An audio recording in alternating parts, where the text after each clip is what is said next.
tey alxames yamook ñaar fukki fan ak juróom ci weerum juin di bis bi nguur gi jàppaat te jël ci ndogal ngir ndongo yi nekk ci classe d'examen delluwaat ci daara yi ginnaaw ndogal bi weesu woon te ñu jàppoon ko ci bisum ñaari fan ci weeru juin te mujjeewul woon antu ndax jàngalekat yi jóge woon Ndakaaru dem sa Ziguinchor te ñu testé woon leen ñu mujjee positif ci feebar bi ñuy wax coronavirus ca loolu nag nguur gi mujjee woon cee dellu ginnaaw daal di tëjaat l'école yi ngir gën a mën a saytuwaat matukaay yi nga xamante ne moo war a ànd ak boobu ubbite ñu doxantu woon ci banlieue Ndakaaru Njaay dem ci Yëmbal dem ci lycée bi ñuy wax El Hadji Ibrahima Diop ñoom daanaka jumtukaay ak matukaay yi war matale nañ ko ngir mën a dalal seen ay ndongo ci anam yu wóor ñu teewlu ñenn ci seen ay responsable man maa ngi tudd Fatou Kiné Kandji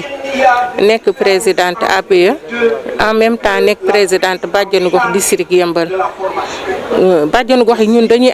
accompagner même bu dul APE dañuy accompagner école yi école bu nekk bàjjenu gox yi dañ fay dem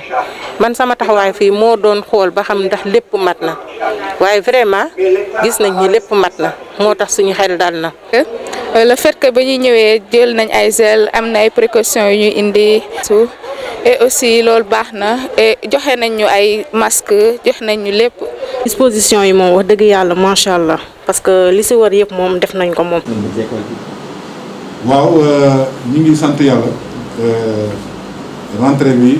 jaar na yoon. waajuru ndongo yi ak ndongo yi ci boppam rafetlu nañ dispositif bi nga xamante ne moom la daara ji jël ngir mën leen gunge ci kaaraange ak xel bu dal ci boobu jàngi ñu ñuy xamal ni laata loolu yëpp di antu mujjee woon nañ ci am ay jafe-jafe ba ndaw dëkk bi mairie bi ak waa service d'hygiène ñoo ci mujjee teg loxo ndongo itam di joytu beneen jafe-jafe muy wàllu dem beeg dikk bi nga xamante ne soxal na leen lool. parce que amoon nañ problème sax ndax mur bi ak ni mu meloon fan yee ci ginnaaw ñun dañoo jëloon décision ne xale yi du ñu jàng tey décision boobu la ñu jëloon waaye ñu ciy gërëm nag maire Daouda Ndiaye parce que liggéey na fi liggéey bu rafet ndaxte heure bi démb la fay envoyé 150 jeunes ñu ñëw bale fii ba mu set mu envoyé fi service d'hygiène ñu désinfecté école bi ba pare xale yi kenn ku ci nekk am nga 3 masques ak visière am nañ gel. Oto yi je pense que ni manqué na parce que am na ñeen ñoo xam ne nee nañ oto yi dafa manqué. parce que pour ma am oto rek problème la. ginnaaw ay jumtukaay ak matuwaay yi war yenn waajuru ndongo yi di ñaan ñu gën a saytu gën a ñaax xale yi ngir ñu mën a respecter mesures barrières yi. Encore avec le port des masques est-ce que loolu dinañ ko suivre à la lettre parce que xale yi.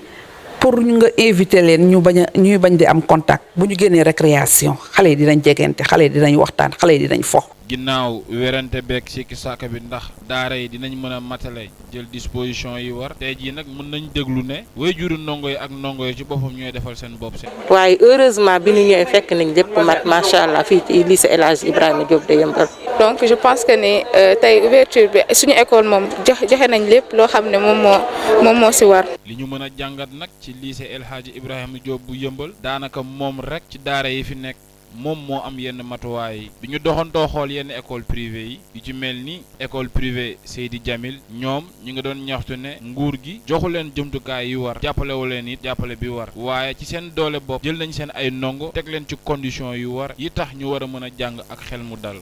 mu wuute ak yeneen école privée yi nekk ci wetam ñooñu bañ fa doxantoo lañ fa gis ci ay jumtukaay dalul xel te seen ay ndongo ci boppam respecté wuñu yenn mesures yi yenn ci jàngalekat yi di ko dëggal di ñaan nguur gi gestu leen wa ilaa sax yenn bonne volonté yi ñëw dimbali leen ngir ñu mën a jàngale ci xel mu dal aar seen bopp aar xale yi nga xamante ne ñoom ñoo nekk ci classe u l'examen Boubacar Sidi Kandé Infoline TV.